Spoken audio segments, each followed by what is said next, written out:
My name is Angela Dawson. I am co-founder and CEO of the 40 Acre Co-op and president of the Great Rise. The 40 Acre Co-op was basically an invention out of necessity.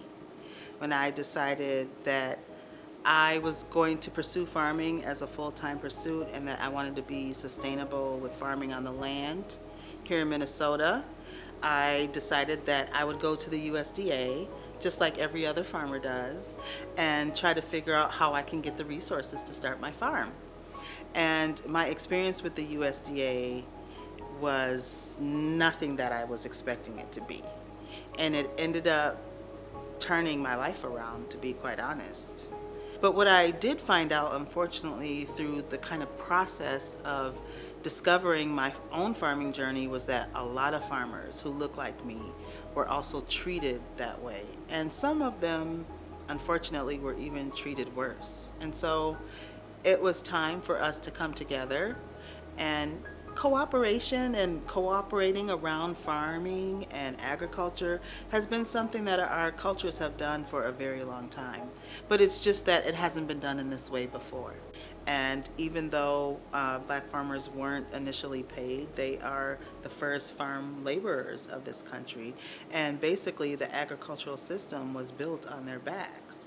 And a lot of them, their stories are sometimes too painful to tell, and that's why a lot of our work at 40 Acre is really around changing the old narrative of farming. I was just talking to somebody about this the other day, about how privileged I feel now and being able to do things that I know that other generations couldn't do, like, speak on platforms like this and have interviews and talk to policymakers about what's important to me. And I don't take any of that for granted, because I know that my ancestors lost their land because they didn't have access to people who cared about what they had to say, who cared about their stories.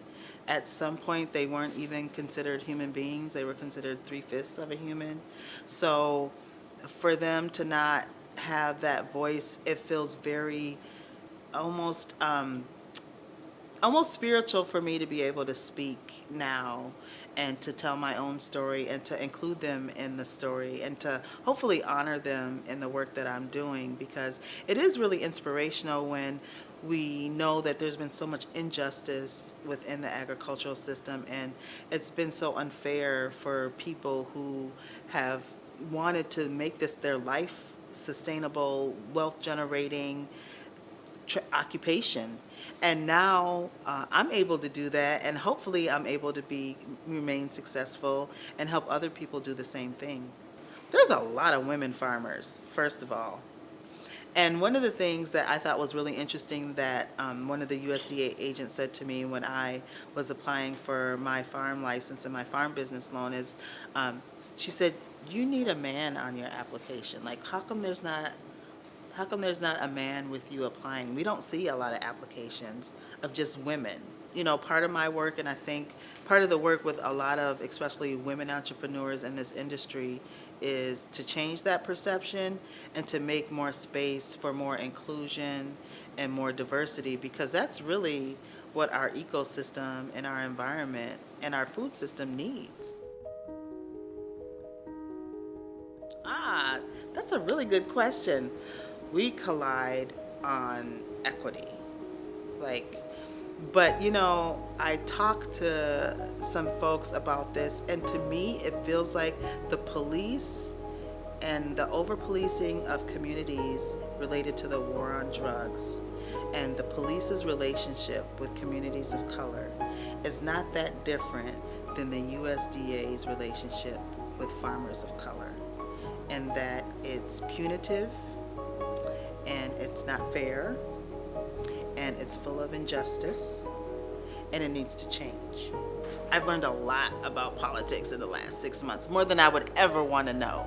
I really got into this because I'm a farmer, And I like putting my hands in the dirt. I like being outside. I like talking to my plants. I like singing to my plants. I like dancing with my plants. I don't like talking to dry politicians and trying to explain to them why they need to be fair and equitable with the laws that they're writing.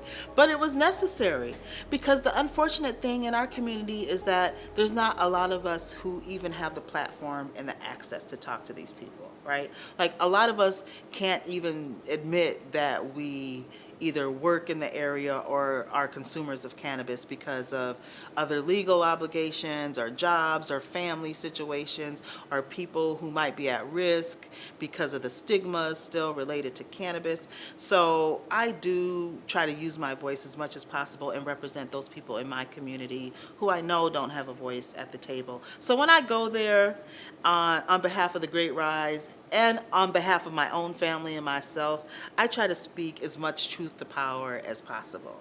But I am so glad that through the Great Rise and working with this coalition of people who do understand and who do care about our stories and who are allowing space for our voices, that we do work within this context of the Great Rise, and it's really been making an impact. We've made recommendations around social equity applicants. We've helped define what social equity means for the cannabis legalization, and we've really just overall elevated like the conversation about the harm of the war on drugs and how the people who have been most impacted by that should be put in a position to benefit from it when it's legal. You know, we have family members who have paid prices that we could never even explain as far as their experiences with criminal justice or with the police or violence that they've been exposed to just because of the plant. Because Minnesota has some of the highest disparities in the country when it comes to things like quality of life and ownership of businesses and employment statistics. When you look at the quality of life and those standards for white Minnesotans, they're really high, like 5 in the most healthiest people, and we're like top for home ownership in general. But when you look at that compared to communities of color or even black people, we have the same statistics as Mississippi. I don't want to live in Mississippi. I mean, no, nothing against people in Mississippi, but that's not the quality of life that I deserve. So part of our work is to change that status. I mean, the disparities are something that should no longer be existing in a state like Minnesota. So I'm a farmer, and right now, especially farmers of color, we are on the front lines of the climate crisis. 100 years ago, there were 1 million black farmers. The last time the survey was done in about 1999, 2000 area, there was less than 50,000 black farmers. And I do draw some parallels with the loss of 98%. That's a 98% loss of black farmer population. And at the same time, corporations bought up the same land that black farmers lost and turned them into unhealthy food production sites that now use pesticides, that deplete the soil, that sometimes poison the water, definitely poisons the air, and destroys our ecosystems. And I feel like farmers like me and other small farmers are the ones who are going to reverse the climate damage with the regenerative practices that we use on our farms. We grow organically, even if we can't afford to get the certification, because that's pretty difficult. But the practices that we use and how careful we are with our stewardship of the land and of the plant is something that I take very seriously.